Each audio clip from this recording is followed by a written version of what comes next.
Qəlbin səssiz çığlığı həyatın axışı bəzən gözlənilməz hadisələrlə dolu olur. Uzaq dağların qoynunda yerləşən Kərpic kəndi də bu sirli hadisələrin şahidi idi.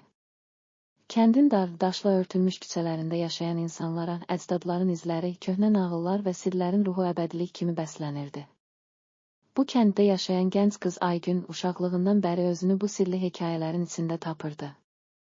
Hər gecə yuxularında gördüyü qəribə görüntülər və eşidilən səmimi fısıltılar onun ruhuna dərin izlər buraxırdı. O, nədən bu qədər fərqli olduğunu, niyə ürəyində izsiz bir boşluq hiss etdiyini heç vaxt anlaya bilmirdi. Atası ona köhnə sandıqlardan çıxarılan əlyazmalar və solğun fotoşəkillərlə dolu bir keçmişi nümayiş etdirirdi. Hər bir səhifə kəndin qədim tarixindən, orada yaşanmış sevgi, kədər, qəhrəmanlıq və itkilərin nağıllarını danışırdı. Amma Aygünün ən çox marağını çəkən, ona ruh verir və ürəyini istiliklə dolduran nənəsinin sözləri ilə danışılan əqaib gedən sevgiyə nağılları idi. Bu nağıllardan bir zamanlar kəndin mərkəzində yerləşən əbədi işıq adlanan qədim qüllənin sirlərindən bəhs edilirdi. Qüllə əcdadların sevgi və ümid dolu arzusunun simvolu kimi dildən dilə dolaşır, hər kəsin qəlbində iz buraxırdı.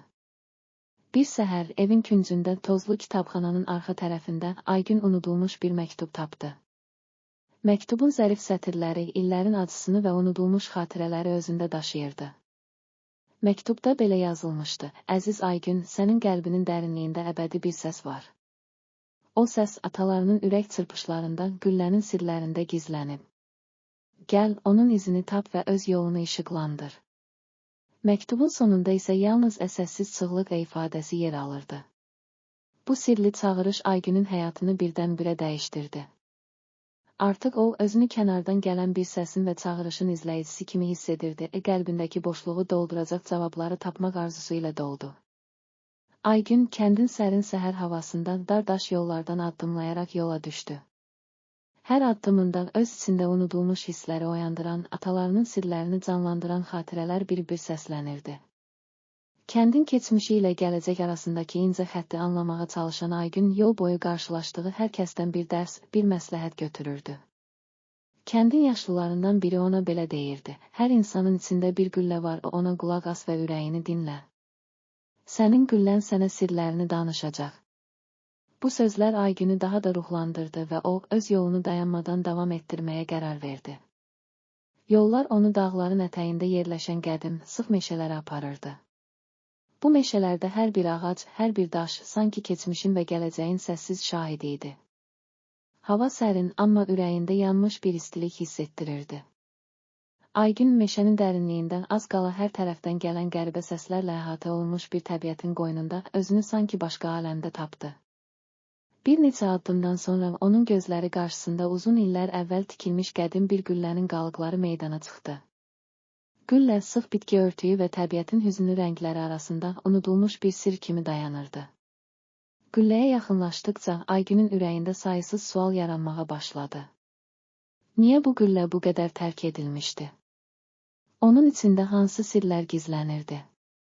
İllərin tozuna qərq olmuş daş divarlar arasında sanki unudulmuş xatirələr və itirilmiş sevgi nağılları yazılmışdı.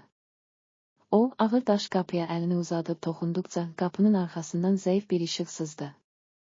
Ürəyindəki narahatlığı unudan Aygün qapını itələyərək içəri keçdi. Güllənin içində hər şey vaxtın donmuş kimi olduğu bir məkana çevrilmişdi. Tozlu otaqlarda illərin acı və şirin xatirələri, köhnə əlyazmalar, unudulmuş fotoşəkillər və atalarının səsi hələ də öz əksini tapırdı. Aygün hər bir əşyanın, hər bir köhnə şəklin içində orada yaşanmış zamanların bir parçasını hiss edirdi. Güllənin ən dərin küncündən böyük divarın arxasından nəhəng bir ailə portreti asılmışdı. Portretin üzündəki gülüş həm qürur, həm də kədərin bir araya gəldiyi bir anı əks etdirirdi. Aygün bu portreti seyr edərkən sanki atalarının ruhu onunla dialoqa girir, keçmişin sirlərini bir-bir pıçıldayırdı. Güllənin divarlarına yazılmış köhnə yazılar, hər bir söz itirilmiş sevginin və ümidin səssiz çağırışı kimi onun ruhuna işıq saçırdı. Bir küncdə böyük taxta masanın üzərindən unudulmuş bir gündəlik tapdı. Gündəlikdə illərin sevinci, kədəri, hüzünlü xatirələri və yeni ümidlərin işığı yer alırdı. Yazılar atası tərəfindən səmimi duyğularla qələmə alınmışdı. Əziz övladım, bugün sənin üçün yazıram. Həyat sınaq və sevgi ilə doludur. Hər bir kədər gələcəyin işığının daha da parlaq yanmasına səbəb olar. Unutma, qəlbinin səsi səni doğru yola yönəldəcək. Sevgi, ümid və inam ən böyük silahlarımızdır. Bu sətirlər Aygünün içində dərin bir iz buraxdı. Hər kəlmə ona ailəsinin unudulmuş sirlərini, keçmişin acı-tatlı xatirələrini və gələcək üçün doğan ümidləri bir araya gətirirdi. Güllədən çıxarkən Aygün qəlbində yeni tapılmış bir güc və məlhəm hiss edirdi. Güllənin səssiz divarları ona sanki əbədi bir çağırış vermiş, atalarının ruhunu, unudulmuş sevgi və itkiləri yenidən canlandırmışdı. Kəndə qayıtdıqda Aygün tapdıqlarının, məktubun və gündəliyin sətirlərində gizlənən mənaları kəndin hər küncündə yaşayan insanlara danışmağa başladı. Onun səsi sakit və təsirli idi, hər bir söz dinləyənlərin ürəyində unudulmuş xatirələri, acıları və yeni doğan ümidləri canlandırırdı. Kəndin yaşlıları Aygünün danışdıqlarını diqqətlə dinləyərək keçmişin unudulmuş anlarını yenidən xatırladılar. Gənclər isə onun səyahətindən ilham alaraq öz həyatlarında yeni ümidlər axtarmağa başladılar. Hər kəs o günkü söhbətlərdən sonra öz qəlbində gizlənmiş səsi dinləməyə, hər bir anın dəyərini bilməyə və keçmişin dərslərini gələcək üçün bir gücə çevirməyə başladı. Aygünün hekayəsi təkcə güllənin sirləri ilə məhdudlaşmadı.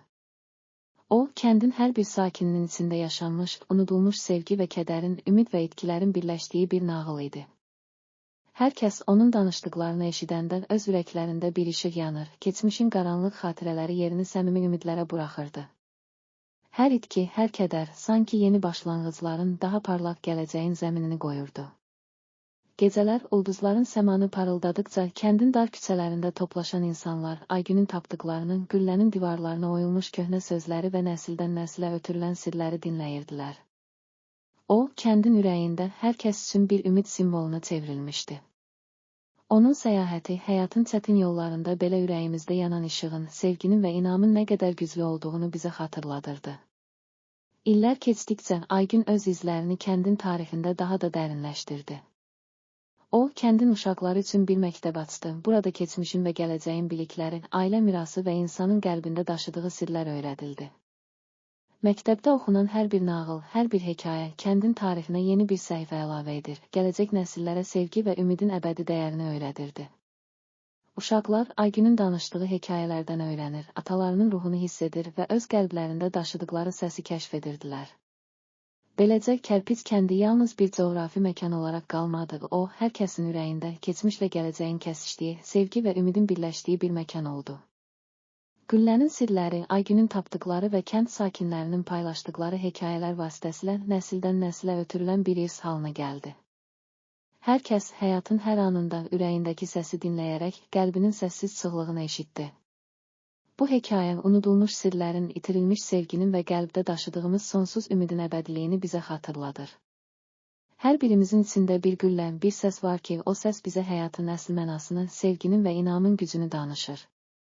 O səs bəlkə də kədərli, bəlkə də səssizdir, amma hər zaman ürəyimizin dərinliklərində çığırır və bizə doğru yolu göstərir. Beləcə, Aygünün və güllənin sirləri kəndin hər küncündə və hər ürəkdə keçmişin dərsləri ilə gələcəyin ümidini bir araya gətirən əbədi bir işıq kimi parıldadı. Kərpic kəndinin sakinləri hər axşam ulduzlara baxaraq Aygünün tapdığı gündəliyi və məktubun sətirlərində gizlənən səsi xatırlayır, öz qəlblərindəki səsi dinləyərək həyatın dəyərini yenidən kəşf edirdilər.